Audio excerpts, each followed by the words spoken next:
Good morning, everyone. On behalf of UHY, I'm Steve Wendling, and we're glad you're able to join us as we continue our executive briefing series. This morning, we're excited to welcome back Dr. Chris Keel. Many of you have previously attended our economic outlooks presented by Chris for the past several years. When Chris presented his 2020 outlook this past December, the focus was on topics such as the impending election, trade disputes, potential of recession, impact of the global slowdown, and potential shifts in core sectors such as manufacturing and construction. At that time, COVID-19 was not on our radar.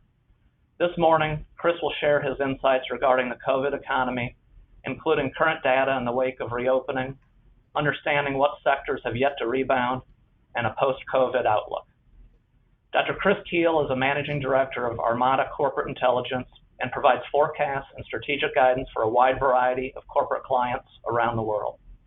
Chris is a chief economist for several national and international organizations, including the Fabricators and Manufacturers Association, National Association of Credit Management, and the Business Information Industry Association, in addition to serving as an economic analyst for several state accounting societies, including Missouri, Kentucky, Tennessee, and Kansas.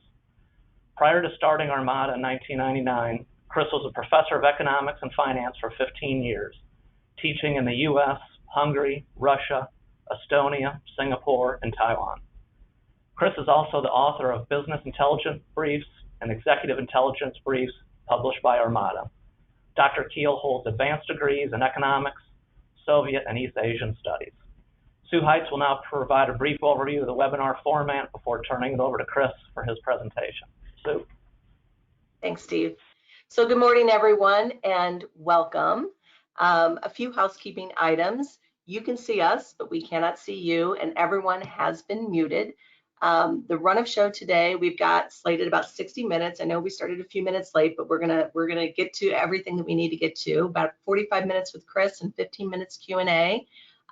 We request that you submit your questions. If you look at the toolbar to the right-hand side of your screen and you maximize the toolbar that says questions, just enter your question in and we will do our best to answer everything before we wrap up today.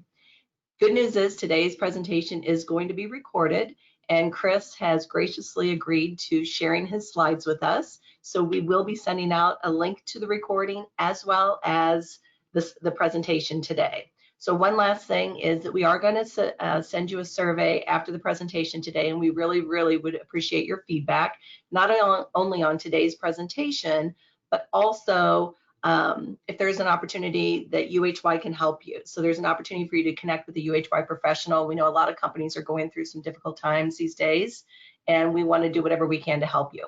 So with that being said, I'm going to go ahead and pass the baton to Chris, and I will pop back in at the end to facilitate the Q&A side. So we'll see you later. Chris, take it from here. Very good. Okay, so we can hit my opening slide with the birds and get into this. So we apologize for being a little late, but what we're dealing with is what everyone is dealing with these days. We have a sudden dependence on technology, and we're learning that it wasn't quite ready for us to suddenly be shifting all of our attention to working from home and doing things in very different ways. So one of the kind of universal experiences through all this is kind of like, hey, work at home, it's very efficient. Can the network support that? Well, no, not really, but go ahead and do it anyway. So as we adjust to kind of the new reality, we're going to learn where our weak points have been. We're going to learn where our strengths may be. And as we proceed, hopefully we'll get even better at some of the things that we're struggling with now. From the very beginning, I was referring to this as a Black Swan event. And for those who are not familiar with the concept of the Black Swan, this is something that economists stole from the philosophical community probably 20, 25 years ago. Dr. Taleb from I think MIT at the time. He referenced what was then described as an unexpected expected event. It's something that you know is going to come, but you don't know precisely when. You don't know where it's going to take place. You don't know what the actual circumstances of its arrival would be. It often refers to natural disasters. You know there's going to be a hurricane, but you don't know where. This is not an unexpected event. We are in a position of having dealt with viral outbreaks literally every year for 10, 20, 30 years. I mean, just in recent times, we've dealt with SARS, with MERS, with avian flu, swine flu, Marburg, Ebola, West Nile virus, Zika. I mean, the list goes on and on, but we don't really know the specifics until we're hit by them. We've had pandemics before. They have happened in relatively recent history. Not a lot of people remember 1968 vividly, but in 1968 we had the outbreak of the Hong Kong flu. People don't really remember this now. 68 was kind of a busy year in a lot of other respects, but that disease killed over 4 million people worldwide, 120,000 of them in the United States alone. So we've been through things like this before, which gives us some insight into what we're dealing with now, but not as much as we'd like because they're all a little different. And this one has been showing characteristics that make it unique. I'm not going to spend a lot of time on COVID itself. I'm not that kind of doctor. We have been awash with instant epidemiologists for the last several weeks and months. I don't really want to add myself to that category. So I'm going to try to stick predominantly to the economic implications, but you can't talk about those without some discussion of what's going on with COVID. So next slide basically is dealing with some of the more recent stuff, some of the late breaking news, because every day we get information that changes our opinion as to what's happening with the outbreak, what's happening with the economy. Lately, the news has been a little better than we expected it would be. Last week, the Wall Street Journal did their monthly economics poll, and this is a poll that they take of what they refer to as working economists. This does not imply that the other economists are not working, but these are economists that work for banks and investment houses and Fortune 500s and a variety of business operations. They are kind of the in the trenches economists. And of that group, and there's probably close to 200 that participate in this poll, 68% of them believe that there'll be a recovery of some significance by the third quarter. A lot of conversation about what that recovery will look like, and we'll talk a little bit more about that in a few minutes. It could be a classic V, it could be an extended U, or we have a new one now for those who are keeping track of economic letters. We now are referring to a swoosh recovery. So we'll talk about a swoosh here in a minute as well. We got consumer confidence numbers last Friday, and they improved. They went from 72.3 to 78.9. This is still pretty weak.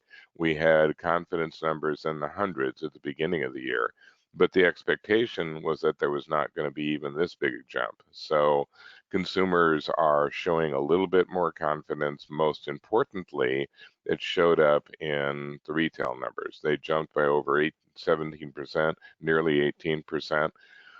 The expectation was that retail would improve, and this was predominantly based on the fact that retailers were going to be open for a change, which they hadn't been for a while.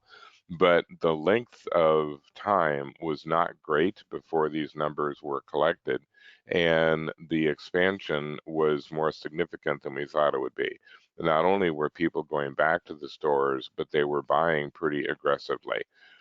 There are lots of reasons for this to have developed at the time that it has, and it's going to be something we're going to watch really closely through the summer.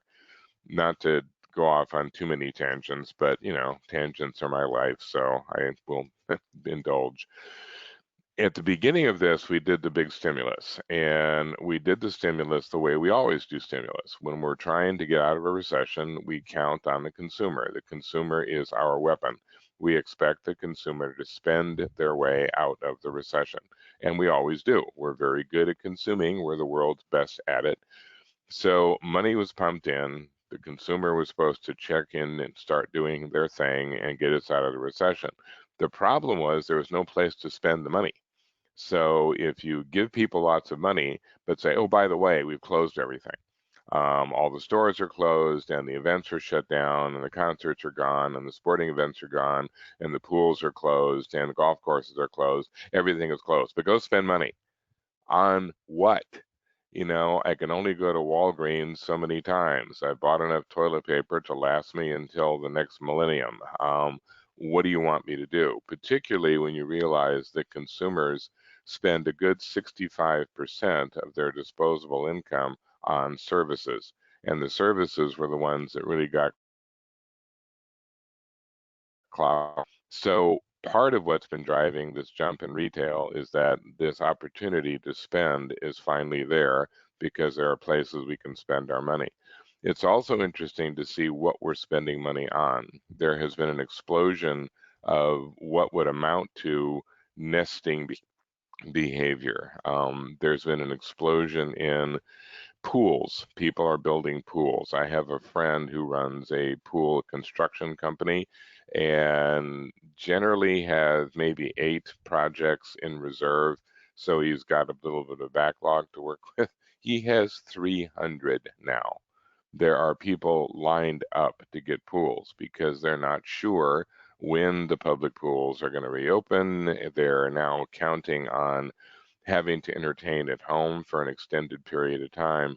And you're seeing a lot of that kind of home theaters in people's homes, bigger TVs, all kinds of things that indicate that we're spending more of our time and energy at home. We have seen things that are maybe not so positive, higher numbers showing up in places like California, Texas, really every state in the country. Partly this is due to the additional amount of testing that we're doing. As we test, we find people who have the disease that we didn't know had the disease before. This has been one of the characteristics of COVID-19 that has been both a problem and, weirdly enough, an advantage. COVID-19 has been unique in the sense that a good 60% of the people who contract it show no symptoms whatsoever. They never know they have it. And on the one hand, this is kind of good because 60% of the people who get the disease are not affected and have not seen their lives alter. The bad part is that that population is a carrier without knowing that they're a carrier. So as people get more testing, there's a lot of people who are surprised to learn that they have either had it or have it and were completely unaware of it. We also know that community spread has become a factor. We know better now how people acquire COVID-19. The CDC issued a discussion paper maybe a week ago saying that there's 3 key factors in terms of acquiring COVID-19. Number one is that it's person to person spread. It is relatively rare for people to get COVID-19 from any kind of a surface. It happens, it's not impossible, but we've learned that this behaves similarly to the flu. It is sensitive to heat and humidity. It has tended to die back as far as surfaces are concerned in the summer months. So number one, you've got to come in contact with a person who has it. Number two, that contact has to be fairly extensive. A casual running up against somebody in a grocery store is very unlikely to transmit the disease. This is going to be something where you're in somebody's proximity for an hour or 2 or 3. So it's more of a risk at a sporting event or a concert or even in your office.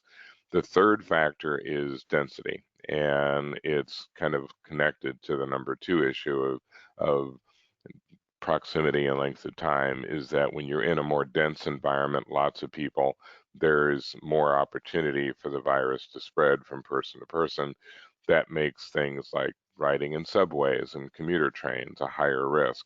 I was talking to a group of people from the East Coast about a week or so ago, and they were saying, well, the biggest threat of coming back is the fact that we're going to be back into our normal transportation modes. And then one guy says, well, how are you handling that out in Kansas City? And I said, well, the thing is, in Kansas City, mass transit is more than 3 people in your truck. We're not a mass transit community. St. Louis is a little bit more of a mass transit community, but not to the level that you would see on the East Coast. So the density issues are not quite as relevant in the middle of the country as they are in other parts, Chicago, LA, etc. We have also noted that the fatality rate has remained somewhat stable. and there were some discussions about a new treatment option that is supposedly helping people who have been on respirators and getting oxygen.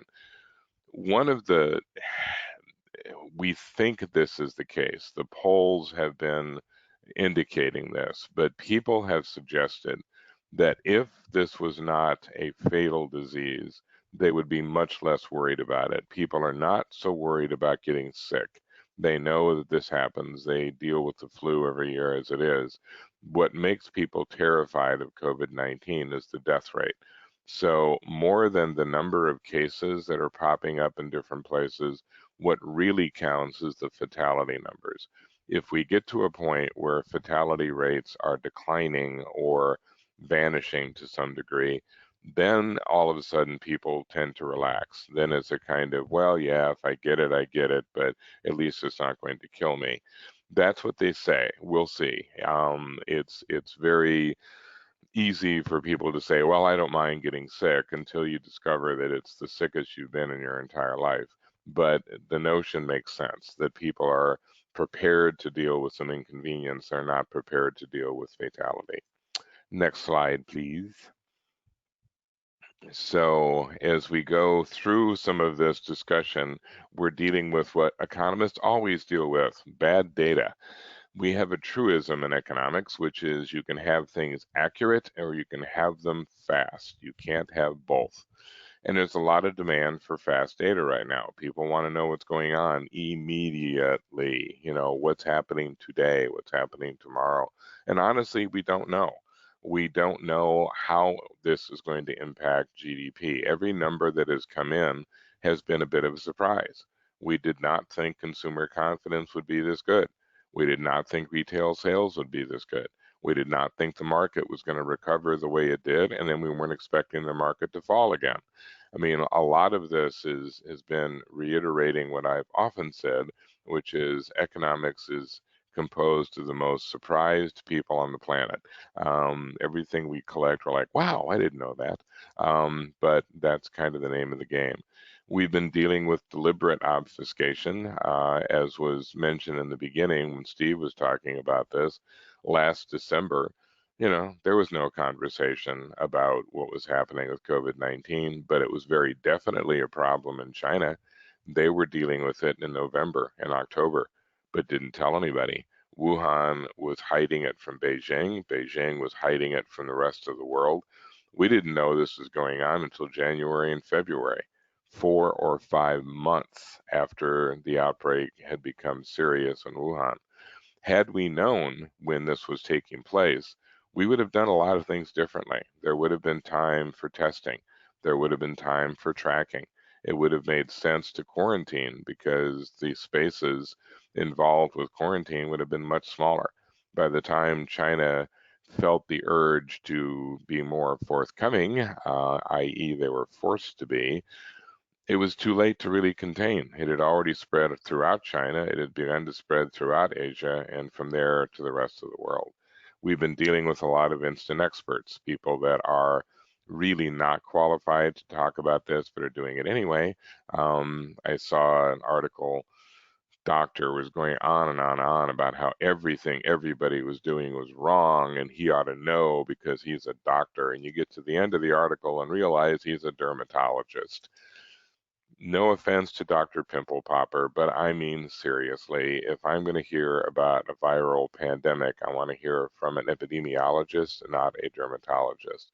So we have to be careful where we're getting our information. Same thing even with the economy. We're getting a lot of people who are looking, it kind of reminds me of the parable of the blind man and the elephant. They're all hanging on to a different part of the beast, trying to describe it, and they're all coming up with totally different descriptions depending on what they're hanging on to. That's part of what's happening with economic data. You're seeing one sector in serious distress, and then it gets extrapolated to the rest of the economy. Meanwhile, there's another sector that's doing relatively well, and people are either ignoring it or they look at that and say, what are you talking about? The world's fine. Look at these guys. They're doing great. It's hard to get your hands around the entire picture right now.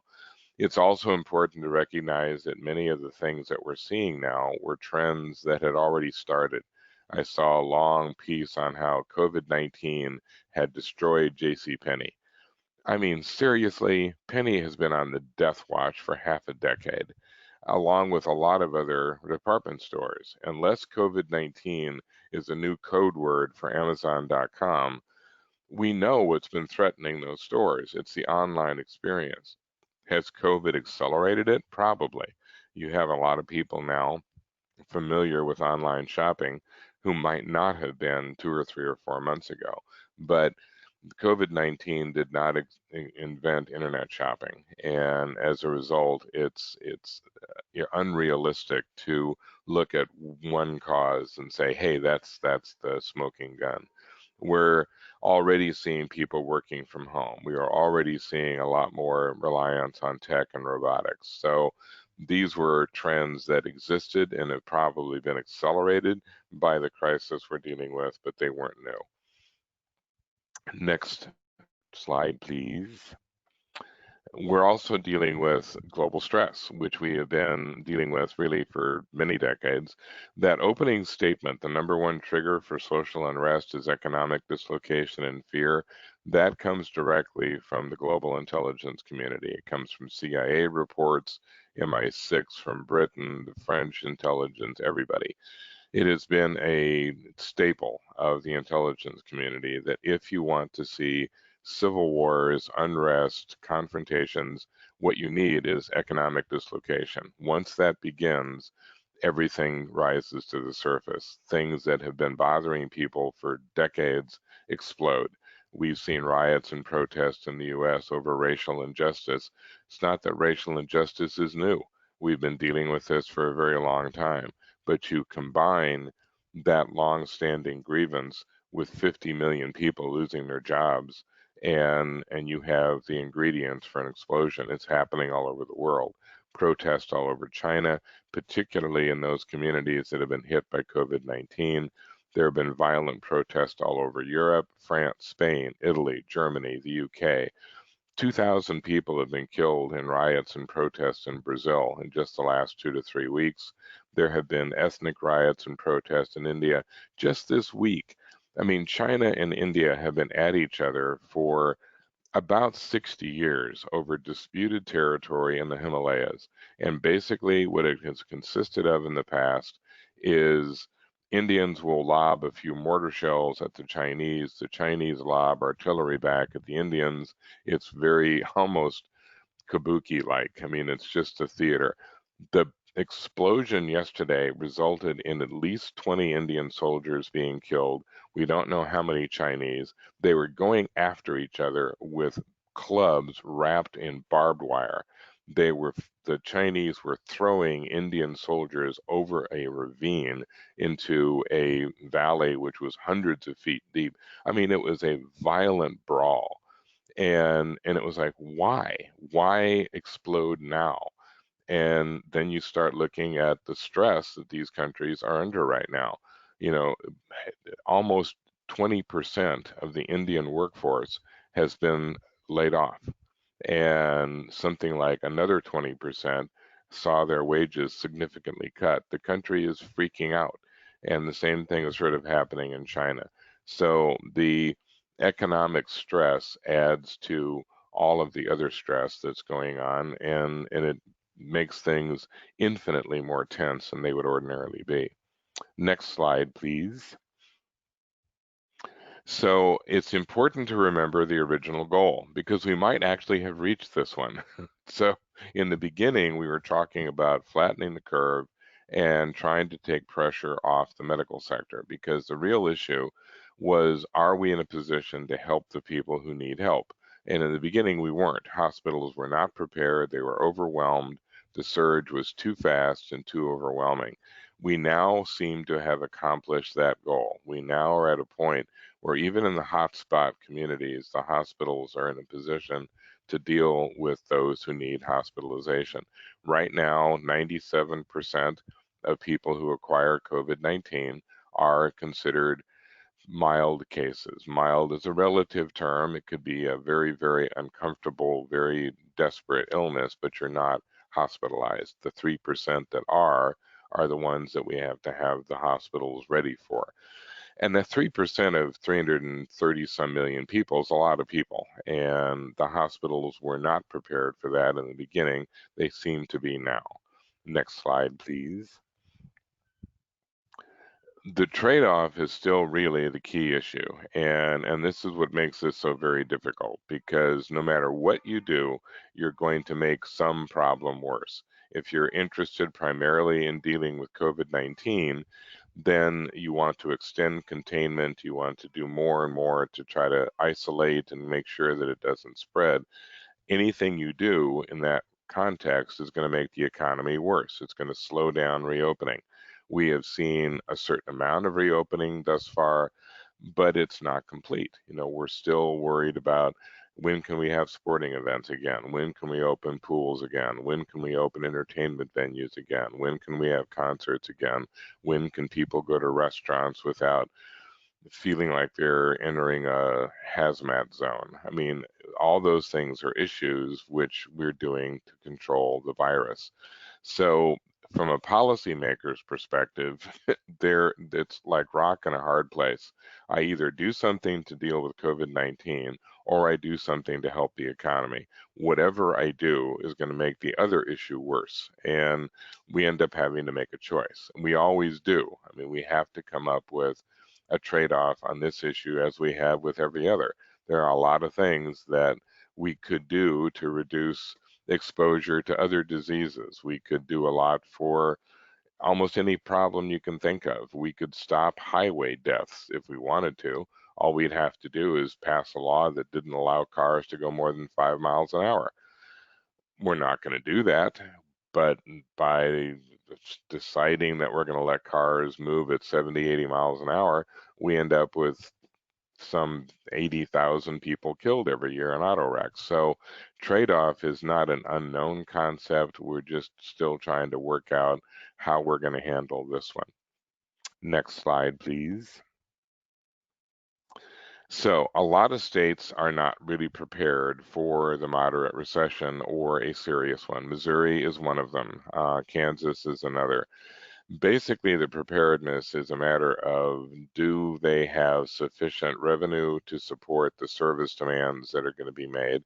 And at the moment, that's a problem because sales taxes have been crushed and a lot of the other revenue sources have been compromised. We're going to see a lot of the impact of COVID-19 on state and local government because they just don't have a lot of options. They're going to have to cut the services they provide. They're going to have to find new revenues, and we're not going to like either one of those. Taxes will go up, user fees will go up, and at the same time, things that we depend on will be reduced. I mean, some jurisdictions around the country are already even starting to prepare people. The mayor of Chicago said, this would be a good year to buy a snowblower because we're not going to be able to clear the streets the way we normally do. We're not going to have the money. And as a result, it's just prepping people for the lack of activity. We're seeing it this summer. A lot of the public stuff that normally is open during the summer won't be, partly because we're worried about COVID-19, partly because we can't afford it. Next slide, please. Lots of companies have reported that they're not yet really that affected by this situation. Depends on the sector they're in. The sectors that have been hit hardest, we know. It's tourism, it's entertainment, it's travel, it's the services in general. A lot of the manufacturers haven't been affected as much because their markets have continued to thrive. Some of the construction sector is doing relatively well. Not to go off on another tangent, but one of the things that's going to change dramatically is the supply chain. We have been relying on China as a producer of manufactured goods for at least 2 decades. That's changing. It was changing even before this, but it's going to change even more rapidly now. We're going to be sourcing from all kinds of places, from Vietnam, from Thailand, from Malaysia, from Mexico, from you name it. There's also going to be a certain amount of activity returning to the U.S., particularly companies that are dependent more on technology and robotics. But one of the implications of that supply chain interruption is that the concept of just in time is just about dead. The whole notion behind JIT was that you had this worldwide supply chain that moved flawlessly, and all you had to do was reach over and grab what you wanted in the manufacturing facility or whatever, and it had just been delivered like 2 minutes before. Those days are over.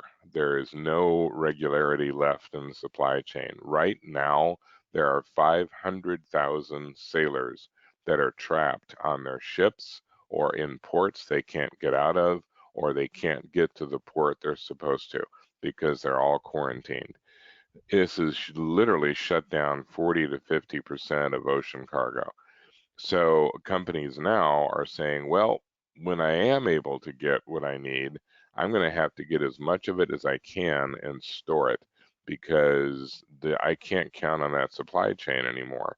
So warehousing is back in vogue. It is the fastest growing sector of construction right now, is warehousing, logistics, transportation, supporting these new supply chains. Even if you're still bringing things in, you're bringing them in from different places with different rules and different circumstances. The medical sector has not been affected in the same way that other sectors have. You have seen substantial growth in the technology sector. I mean, companies like GoToWebinar and Zoom are really happy these days. They're kind of like, wow, the entire planet is on a Zoom call at any given moment. Good for our stocks. Next slide, please.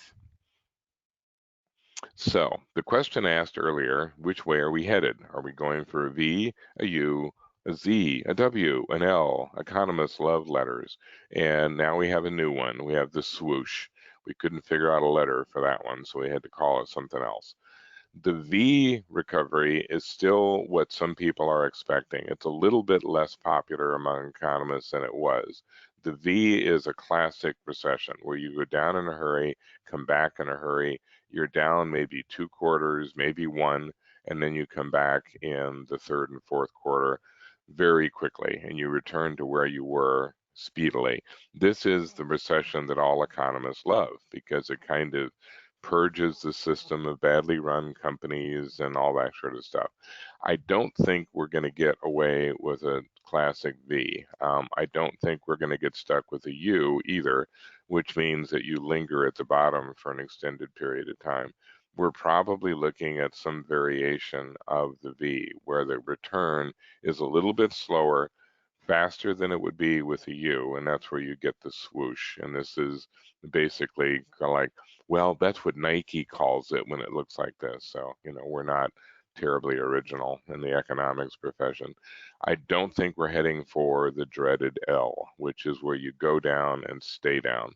We're already seeing evidence that third quarter numbers will be better, and some of those that are predicting are generally fairly conservative. I mean, one of the organizations that's predicting a V-like recovery, or at least a swoosh, is the IMF. The International Monetary Fund puts the dismal in the dismal science. If you want truly depressing reading, pick up any of their world economic reports of the last 30 years. They are always pessimistic. They are always looking for the dark cloud behind every silver lining. They have predicted that next year we'll be seeing growth in the US close to 5%, growth in Europe close to 5%.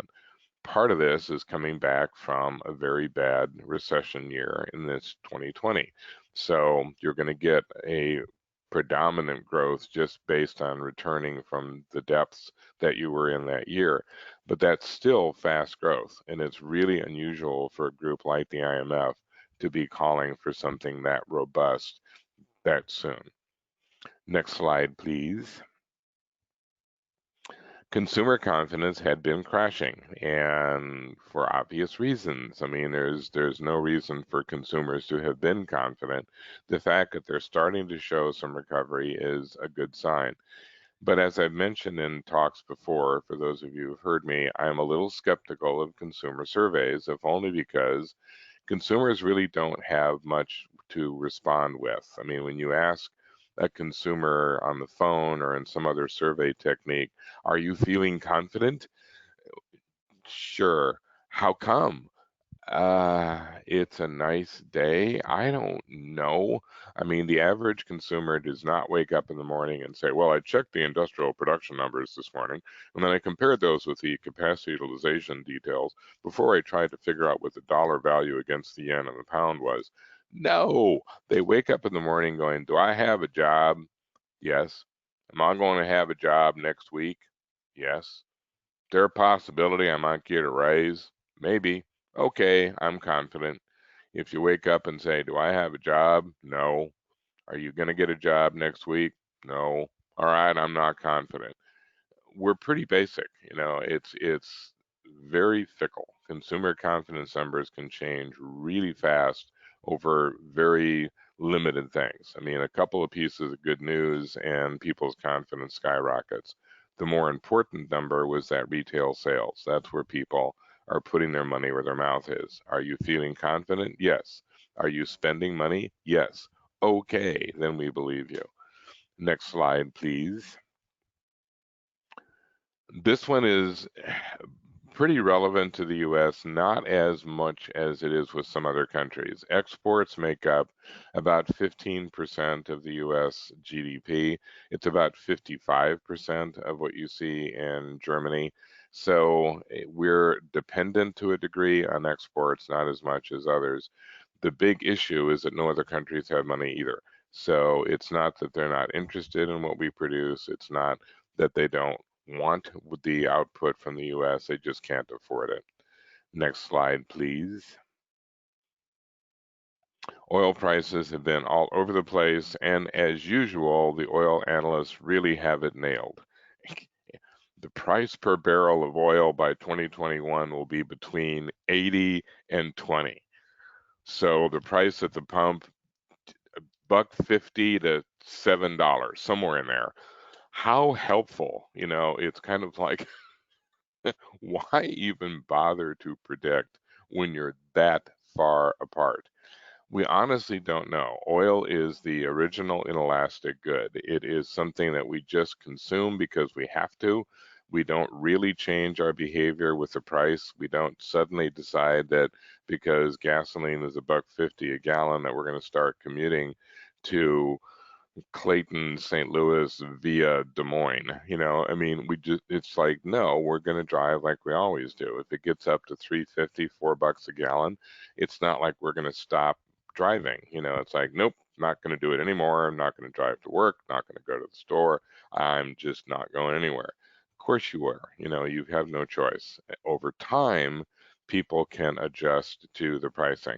And we've seen it. And when the prices were high, people were starting to buy smaller cars and fuel sippers, and the prices fell, and we immediately went back to F-250s and SUVs that had to have a driver in the back like they do in fire trucks. I mean, it's like we were, yay, we don't care anymore. My neighbor was driving his Hummer again, for crying out loud.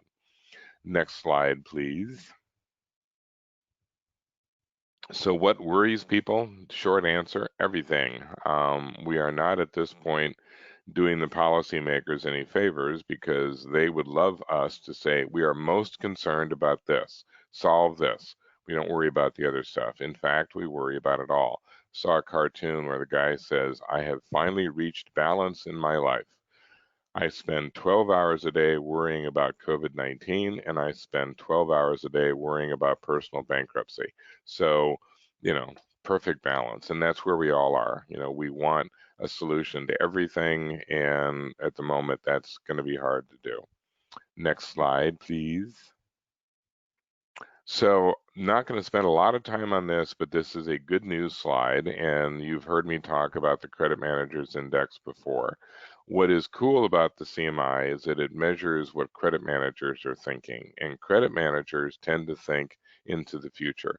They are much more concerned about your company 2, 3, 4, 5 months from now because that's when you owe them. They gave you 90, 120, 180-day terms. So they tend to look into the future. The fact that we had a substantial rebound in this last month indicates that they are getting more excited about what happens 2, 3, 4 months from now. Most of the damage that we saw in the last couple of months, March and April, came from what we refer to as the favorable factors. These are things like sales, applications for credit, dollar collections, amount of credit extended. Those were all in the 60s, and this is a measurement that anything over 50 is expansion, anything under 50 is contraction. To see numbers in the 60s was like, wow, this is the economy in high gear.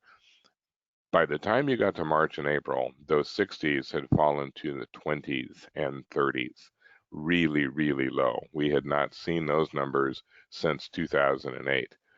Then we get to May, and those numbers jumped back up. Not above 50 yet, but at least into the 40s. They're within striking distance of normal.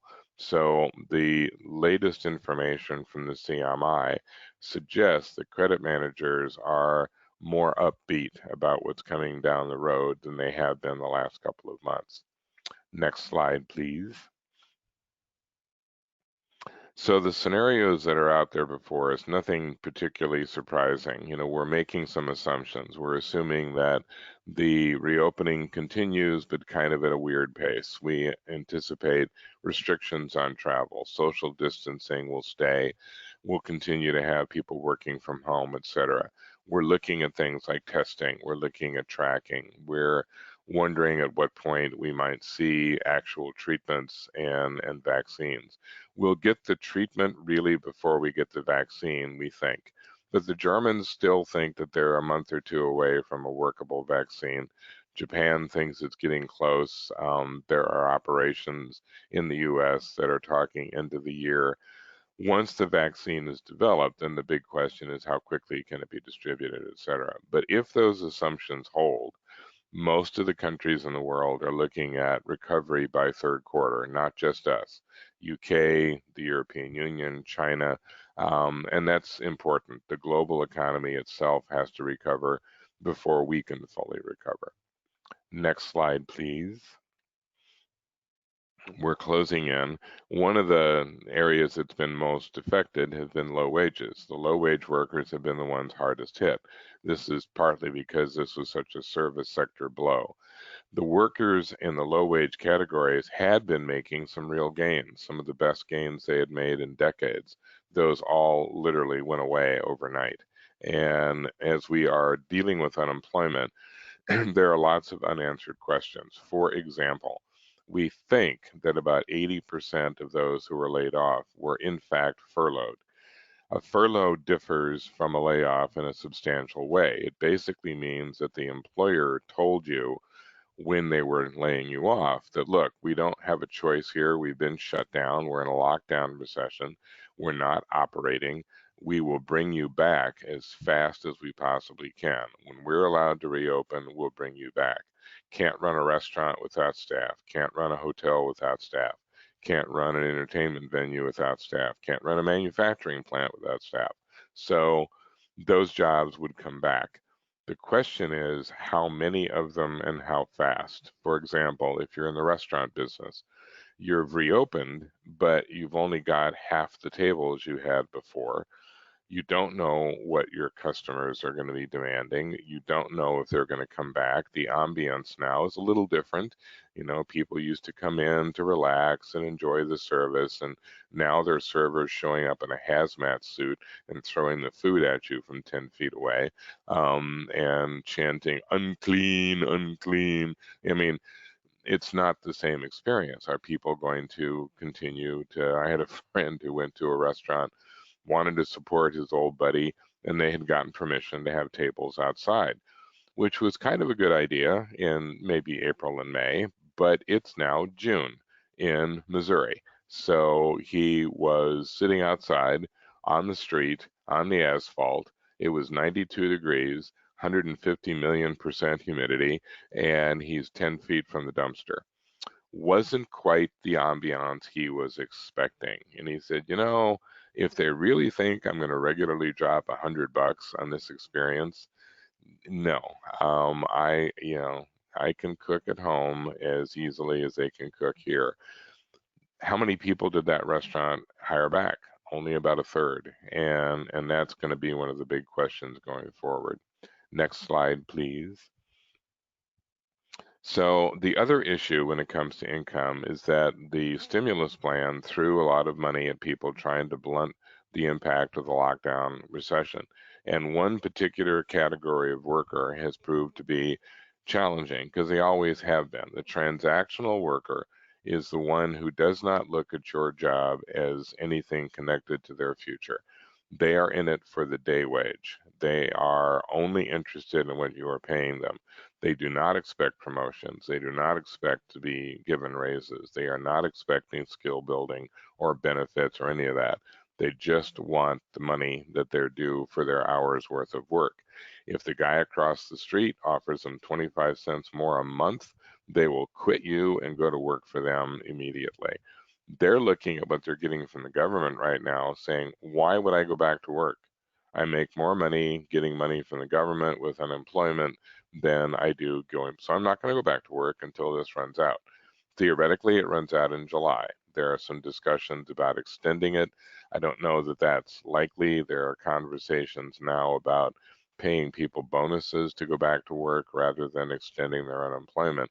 But this is an issue that companies have had to deal with, is that people are being very pragmatic. They're saying, look, I'm just in this for the cash. And if I get more money from being on the government dole, then I'm going to. And particularly since it's only for a limited time, and then I'll go look for a job.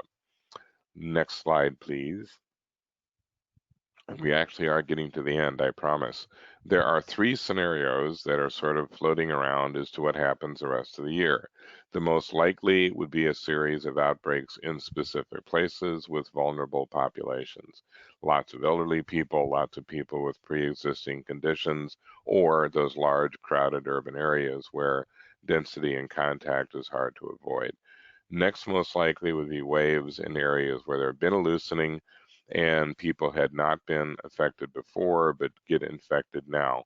That hasn't been happening at the rate that we thought it might. It's some evidence of this, but not nearly as prevalent as we anticipated, or at least the models did. And then there's the potential for a massive second wave that would hit in the fall. That is probably not likely, predominantly because we're better prepared than we were for the first wave. But there's going to be a lot of attention derived from what amounts to an experiment in Europe. This is kind of Denmark versus Sweden. They didn't intend to be the lab rats of Europe, but they've turned out to be. They took directly opposite positions when this started. Denmark shut things down tight as a drum, some of the tightest restrictions in all of Europe. Our shutdown was described as a Swiss cheese shutdown. We didn't want people interacting, so we shut down the economy, except grocery stores, drugstores, liquor stores, gun shops, garden centers, hardware stores. I mean, okay, COVID doesn't know not to go to high V. It's gonna Denmark shut everything down. They are now starting to reopen. If they are going to get a second wave, it would be now, because they have been isolating people for 2 months and now they're going to be opened up. The Swedes never shut anything down to begin with. They left the schools open, they left the stores open, and their fatality numbers were predictably a lot higher than Denmark.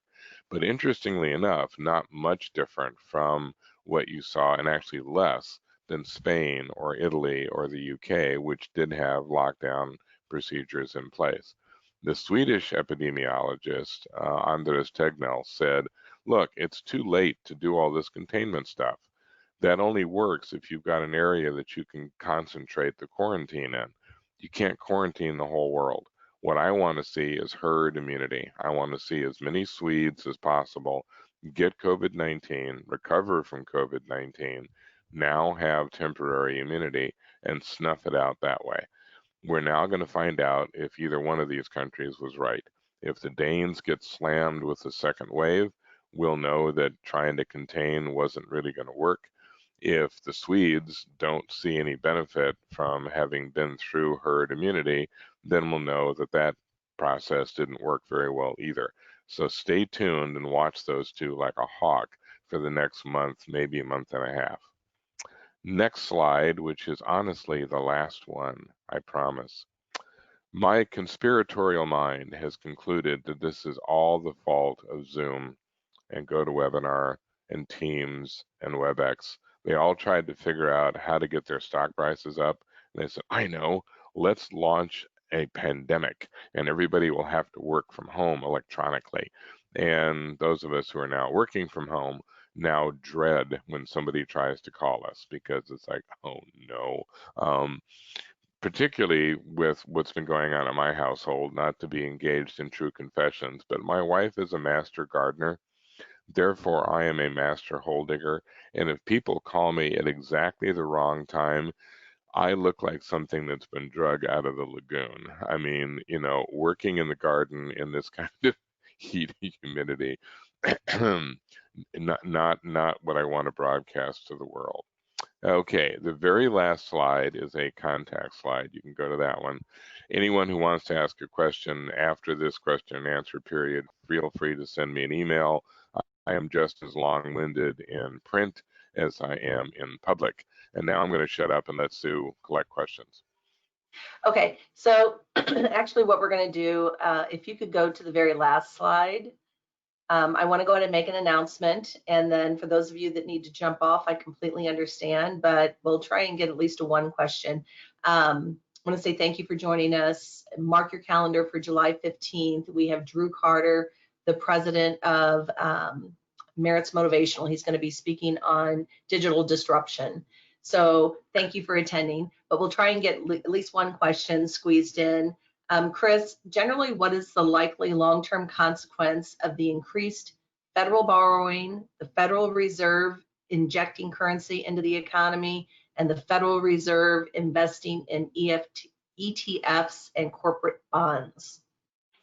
Okay, I could answer this with just a long, heartfelt scream, but I will try to be a little more specific. It worries me a lot. I mean, economists have been like Cassandra for the last several years out in the wilderness saying, this kind of debt and deficit is not good. At some point, you're going to need the money and you're not going to have it and you're going to have to borrow.